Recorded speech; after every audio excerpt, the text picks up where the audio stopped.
je vais vous présenter dans cette vidéo l'implantation du dialogue homme-machine sur la porte du coffret. Alors les perçages ont été réalisés et donc là on va intégrer les éléments dans les trous que vous avez réalisés, dans les perçages que vous avez réalisés. Alors le perçage ou l'enlèvement de surface, ça dépend un peu le modèle que vous avez. Mais généralement, les modèles qu'on retrouve sur TracePart sont des modèles avec des surfaces surfaciques.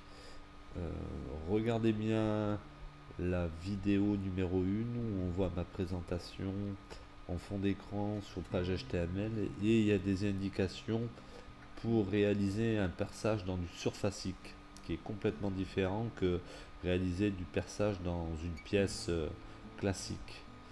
Alors du classique, un perçage classique vous l'avez pour les presses et tout en bas du coffret, mais la porte c'est complètement différent. Alors souvent quand vous récupérez un modèle de bouton poussoir, alors déjà d'une vous pouvez modifier les couleurs parce que vous voyez ils sont très sombres.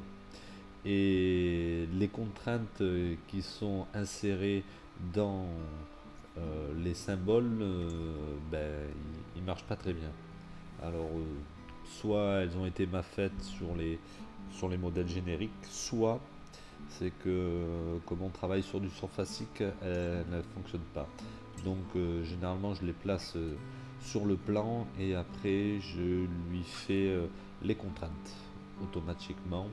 Donc, comme ça, au moins, je suis sûr de ne pas me tromper.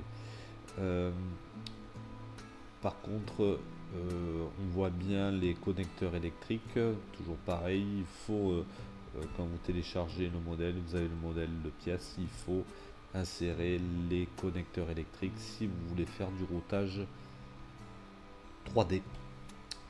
Donc là, voilà, on a fait les deux voyants.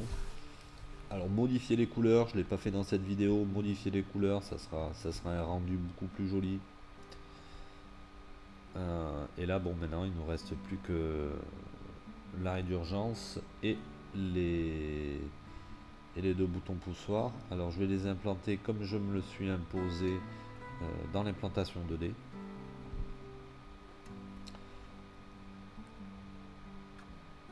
Et puis après, il n'y aura plus qu'à intégrer la grille complète dans le coffret.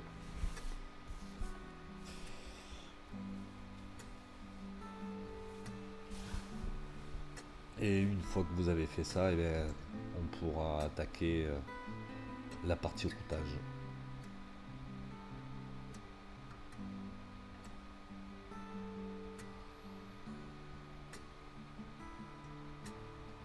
Alors les contraintes, il y a peut-être plusieurs façons de l'implanter. Moi j'ai utilisé celle-là, peut-être qu'il y en a d'autres.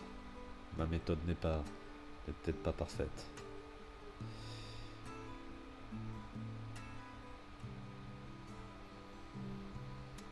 Bon ben voilà, il ne nous reste plus que l'arrêt d'urgence. Le perçage de l'arrêt d'urgence d'ailleurs était, que je me souvienne, un peu différent d'un perçage classique au niveau du diamètre.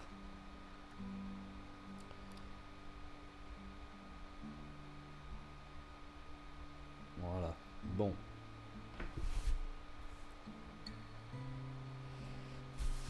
Tous nos éléments de la porte sont là. On va pouvoir insérer notre grille.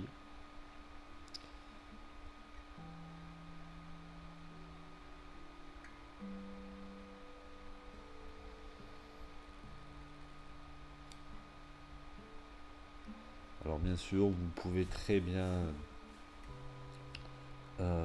enlever les axes, les points de connexion, afficher ou masquer certains points si ça vous embête au niveau du visuel. Bon, je les enlever à la fin sur la présentation. Là, par contre, vous pouvez faire une contrainte, je ne l'ai pas fait, mais vous pouvez faire une contrainte un peu plus... pas une contrainte standard, une contrainte un peu spéciale où vous pouvez faire une liaison glissière. Ça sera peut-être plus adapté à ça. Voilà. Mais je ne maîtrisais pas encore cet outil avant.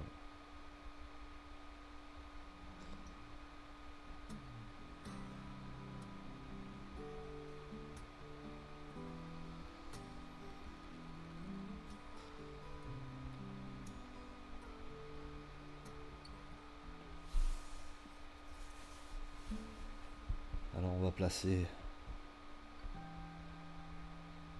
notre grille au bon endroit.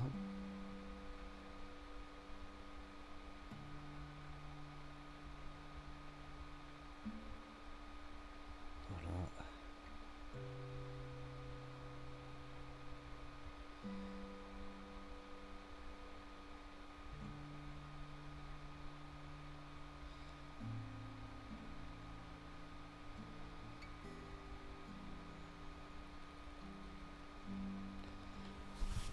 Alors il faut inverser aussi là. Là, et j'ai plus qu'à glisser maintenant ma grille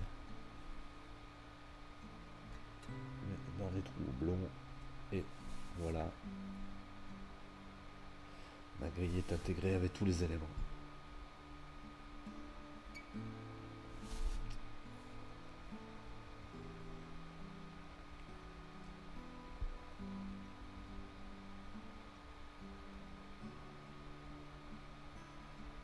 Bon, je vérifie si les entrailles sont bons et tout va bien. Voilà, je bloque la grille dessus. Et logiquement, maintenant, je peux boucher mon coffret, il n'y a plus de soucis. Impeccable.